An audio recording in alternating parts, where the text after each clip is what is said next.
기도하도록 하겠습니다. 사랑의 주님, 그렇습니다. 우리가 불렀던 찬양의 가사처럼 내 주 예수 모신 곳이 그 어디나 하늘나라입니다. 하나님, 그 하늘나라에서 울려 퍼지는 찬송과 함께 주님이 우리에게 주시는 말씀과 함께 또 성령 안에서 기뻐하기 원합니다. 오늘 저희에게 또 말씀하여 주십시오. 저희가 듣고 깨닫는 은혜 더하여 주시옵소서. 듣고 깨달은 진리, 또 우리의 삶 가운데 실천하는 그런 용기와 또 믿음 더욱더 더하여 주시옵소서.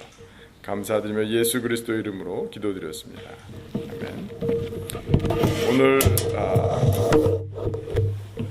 6월 10일 금요일 우리에게 주시는 하나님의 말씀은 요한복음 8장 41절에서 50절까지 말씀입니다. 제가 봉독해 드리도록 하겠습니다. 너희는 너희 아비가 행한 일들을 하는도다. 대답하되 우리가 음란한 데서 나지 아니하였고 아버지는 한 분뿐이시니 곧 하나님이시로다. 예수께서 이르시되 하나님이 너희 아버지였으면 너희가 나를 사랑하였으리니 이는 내가 하나님께로부터 나와서 왔습니다. 나는 스스로 온 것이 아니요 아버지께서 나를 보내신 것이니라. 어찌하여 내 말을 깨닫지 못하느냐? 이는 내 말을 들을 줄 알지 못함이로다. 너희는 너희 아비 마귀에서 났으니 너희 아비의 욕심대로 너희도 행하고자 하느니라. 그는 처음부터 살인한 자요 진리가 그 속에 없으므로 진리에 서지 못하고 거짓을 말할 때마다 제 것으로 말하나니 이는 그가 거짓말쟁이요 거짓의 아비가 되었습니다. 내가 진리를 말하므로 너희가 나를 믿지 아니하는도다. 너희 중에 누가 나를 죄로 책잡겠느냐? 내가 진리를 말하는데도 어찌하여 나를 믿지 아니하느냐? 하나님께 속한 자는 하나님의 말씀을 듣나니 너희가 듣지 아니함은 하나님께 속하지 아니하였음이로다. 유대인들이 대답하여 이르되 우리가 너를 사마리아 사람이라 또는 귀신이 들렸다 하는 말이 옳지 아니하냐? 예수께서 대답하시되 나는 귀신 들린 것이 아니라 오직 내 아버지를 공경함이거늘 너희가 나를 무시하는도다. 나는 내 영광을 구하지 아니하나 구하고 판단하시는 이가 계시니라. 아멘. 미국에서 살다 보면 백인들이 이렇게 아시안들을 참 구분을 잘 못하는 경우들을 종종 경험합니다. 우리 눈에는 분명히 저분은 일본 사람 같다, 저분은 중국 사람 같다, 저분은 한국 사람이다라는 것을 100% 완전히 맞히지는 못해도 우리는 대충 구분이 갑니다. 하는 행동이 다르고 옷 입는 스타일이 다르고 생김새도 조금씩 다르고 다 이제 구별이 가지요. 그러나 미국 분들은 그 우리 에이시안들을 사이에 차이가 있다는 것을 다 잘 알지 못하는 그런 경우가 있는 것 같습니다. 그것은 아마 많은 시간 보내지 않았고 함께 살지 않았기 때문에 그 사람 구분을 못 하시는 것 같아요. 근데 어디에 속했느냐, 저 사람이 어떤 사람이냐 구분해내는 그런데도 같이 함께 얼마나 살았느냐, 함께 얼마나 오래 있었느냐라는 것이 얼마나 중요한지요. 우리 눈에는 분명하게 보이는 것입니다. 오늘 예수님의 말씀을 보아도 그것을 확인해 볼 수 있습니다.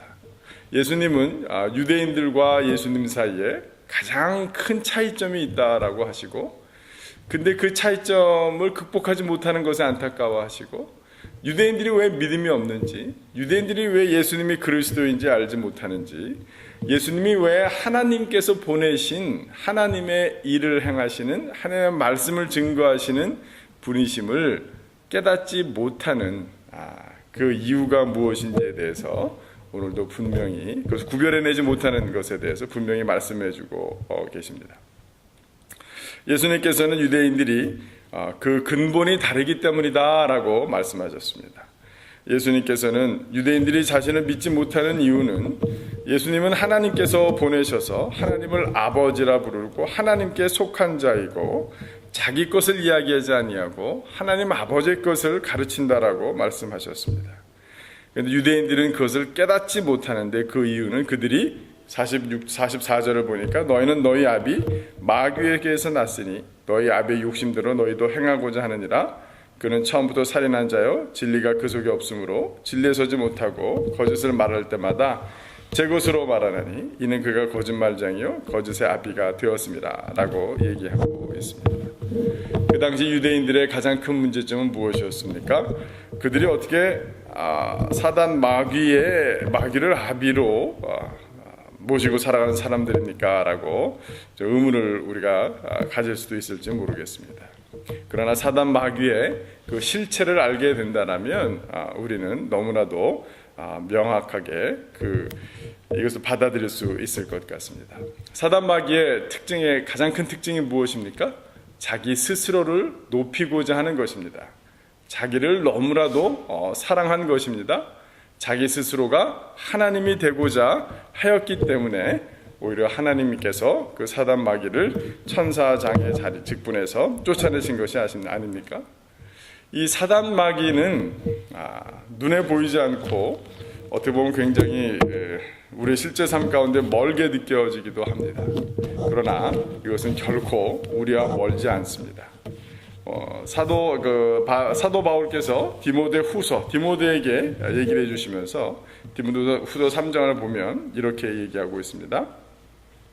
너는 이것을 알라. 말세에 고통하는 때가 이르러 사람들이 자기를 사랑하며 돈을 사랑하며 자랑하며 교만하며 비방하며 부모를 거역하며 감사하지 아니하며 거룩하지 아니하며 무정하며 원통함을 풀지 아니하며 모함이며 절제하지 못하며 사나우며 선한 것을 좋아하지 아니하며 배신하며 조급하며 자만하며 쾌락을 사랑하기를 하나님 사랑하는 것보다 더하며 경건의 모양은 있으나 경건의 능력은 부인하니 이 같은 자들에게서 내가 돌아서라 라고 가르쳐주고 있습니다.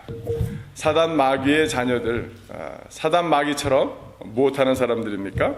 자기를 사랑하는 사람입니다. 자기를 높이고자 하는 사람입니다. 자기가 옳다라고 생각하는 사람들인 것입니다. 그런데 이런 사람들과에게서는 사도 바울은 뭐라 그러십니까? 멀리하라라고 가르쳐주고 계십니다. 오늘 이 본문 말씀 가운데서 우리가 다시 한번 확인해 볼 것이 있다면 나는 혹여나 나 자신을 더 깊이 사랑하는 그런 모습은 없는지, 나 자신 스스로를 높이고자 하는 모습은 없는지, 나는 진정 하나님의 자녀인지를 깊이 한번 살펴보아야 할 것입니다.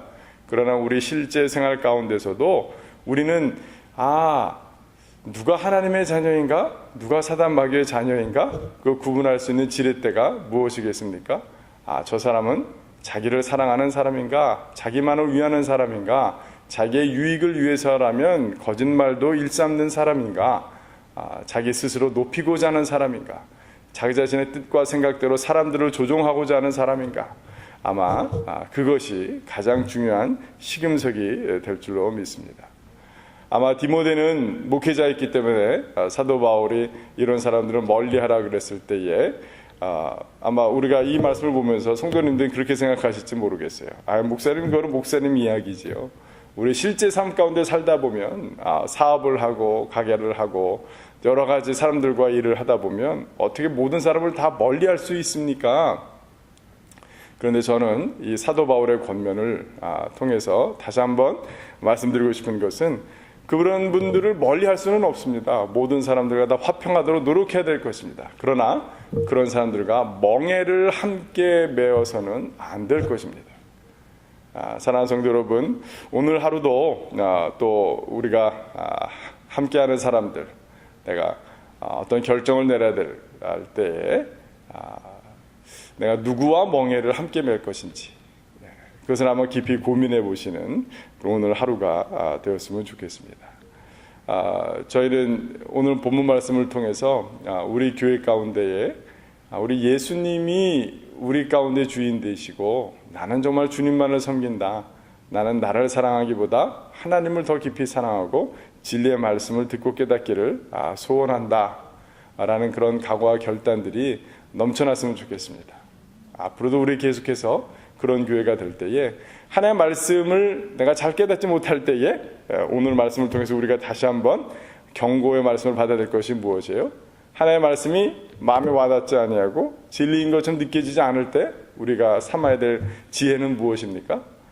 나는 나를 사랑하고 있지는 않은지, 나는 나를 옳다고 생각하고 있지는 않은지, 그렇게 한번 그것을 시금석으로 삼아 믿음의 성숙과 성장을 이루시는 저와 여러분이 되기를 주님의 이름으로 축원합니다.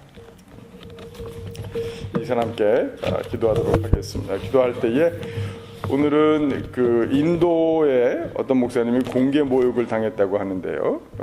그것을 위해서 한번 기도하도록 하겠습니다. 읽어드리겠습니다. 인도의 아우되시라는 목사는 전도 활동을 통해 힌두 교인이었던 몇몇 사람을 기독교로 개종시키는 데 성공했습니다. 그러나 그는 그 일로 대중으로부터 공개적인 모욕을 당해야만 했습니다.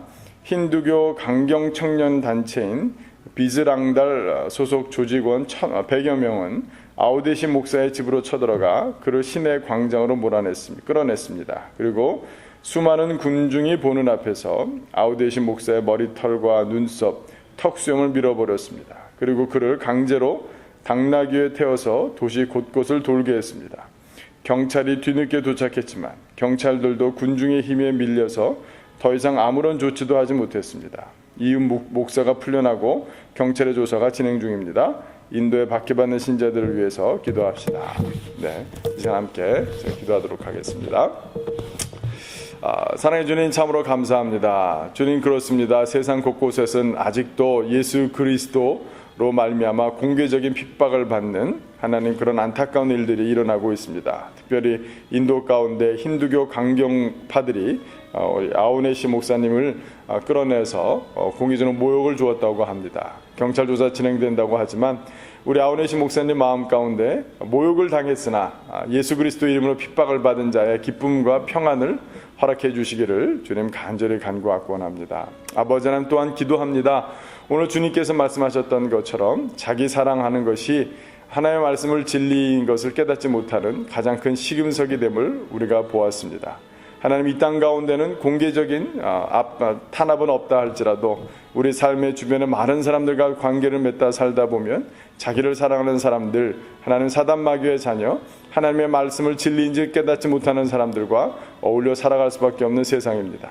그러나 그 가운데서도 하나님, 우리가 정말 멍에를 함께 맬 자들을 구별해낼 줄 알며 하나님, 우리 자신을 살필 뿐만 아니라 이 세상을 주님의 백성으로 살아갈 때에 하나님, 자기를 사랑하지 않냐고 하나님만 사랑하는 사람들과 또 함께 걸어갈 수 있는 특권과 기쁨도 허락하여 주시길 간절히 간구하고 원합니다.